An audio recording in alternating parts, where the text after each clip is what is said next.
ఏ ఆత్మ నశించడం నాకు ఇష్టము లేదు అని ఒక నినాదముతో ప్రాంతమంతా తిరిగి ప్రజలు శిష్యులుగా మార్చాడు. వెళ్ళేటప్పుడు ఆ భారాన్ని నీ మీద నా మీద పెట్టాడు.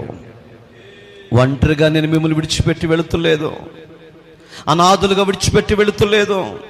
నీవు నీ సంఘములో ఒంటరివాడిని అనుకుంటున్నావేమో, మీ ప్రాంతానికి ఒంటరివాడిని అనుకుంటున్నావేమో. పరిశుద్ధాత్మను నేను మీకు తోడుగా పంపిస్తున్నాను. ఏం చేస్తాడయ్యా పరిశుద్ధాత్మ దేవుడు? ఫైట్ చేస్తాడా? మా మీదకి ఎవరైనా వస్తే ఫైట్ చేయడయ్యా.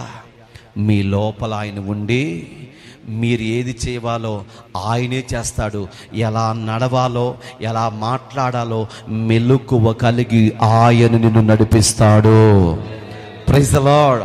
పరిశుద్ధాత్మ దేవుడు ఫైట్ చేయడంటండి. మన లోపల ఉండి ఏం చేస్తాడు? మనం ఏం చెయ్యాలో ఆయనే చేపిస్తాడండి. అందుకనే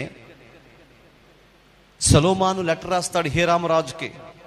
ఆ లెటర్ చదువుకొని ఇంత జ్ఞానము కలిగిన కుమారుణ్ణి దావీదునకు ఇచ్చినందుకు యెహోవా నామము స్తుతింపబడును గాక అంటాడండి. Praise the lord.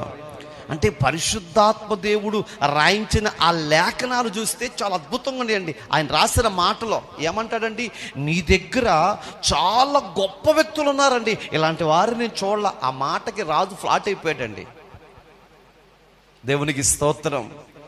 ఇంత జ్ఞానంగా రాశాడే, నిజంగా దేవుడు ఆ వ్యక్తికి ఎంత జ్ఞానం ఇచ్చాడని ఆశ్చర్యపోయి దేవుని స్తుతించాడు. ప్రియులారా, అంటే పరిశుద్ధాత్మ దేవుడు మనకి ఏమిస్తాడండి?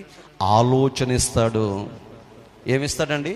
ఆలోచన ఎంత ఖరీదైంది? ఆలోచన అన్న ఐడియా అన్న ఒకటే గుర్తుపెట్టుకోండి. ఆలోచన అనేది ఖరీదైందా స్వల్పమైందంటారా? ఎంత ఖరీదైందంటారు చెప్పండి? జీవితాలను కట్టే, జీవితాలను మార్చి, జీవితాలను ఆత్మీయ వైపుకు నడిపించే ఆ అనుభవాలు నేర్పించేదే పరిశుద్ధాత్మ. హల్లెలూయా. సంపద సృష్టించేది కాదండి. శరీర సంపద సృష్టించే సైంటిస్టులు ఉన్నారండి. ఏదో అదో చేసి కోట్ల రూపాయలు తీసుకునే వాళ్ళు ఉంటారండి. ఆత్మీయ సంపద సృష్టించి ఆత్మీయతలో ఎదిగేలాగా చేసి ఆత్మీయ పరిస్థితుల మధ్య మనలను ముందుకు నడిపిస్తూ డైరెక్ట్గా దేవుని ప్రత్యక్షతలోకి నడిపించేదే పరిశుద్ధాత్మ. దేవునికి మహిమ కలుగును గాక. అదే మాట చెప్పాడు, నా పరిశుద్ధాత్మను నేను మీకు ఇస్తాను, ఆత్మ మిమ్మల్ని నడిపించిద్ది. ఇప్పుడు పౌలు గారికి ఎవరితో ఉంటున్నారండి? పరిశుద్ధాత్మ తోడుంటుంది. ఇప్పుడు నువ్వు ఇక భయపడొద్దు, మౌనంగా ఉండకుండా ధైర్యంగా ప్రకటించు. ఏ మనుషుడు నిన్ను ఎవ్వడు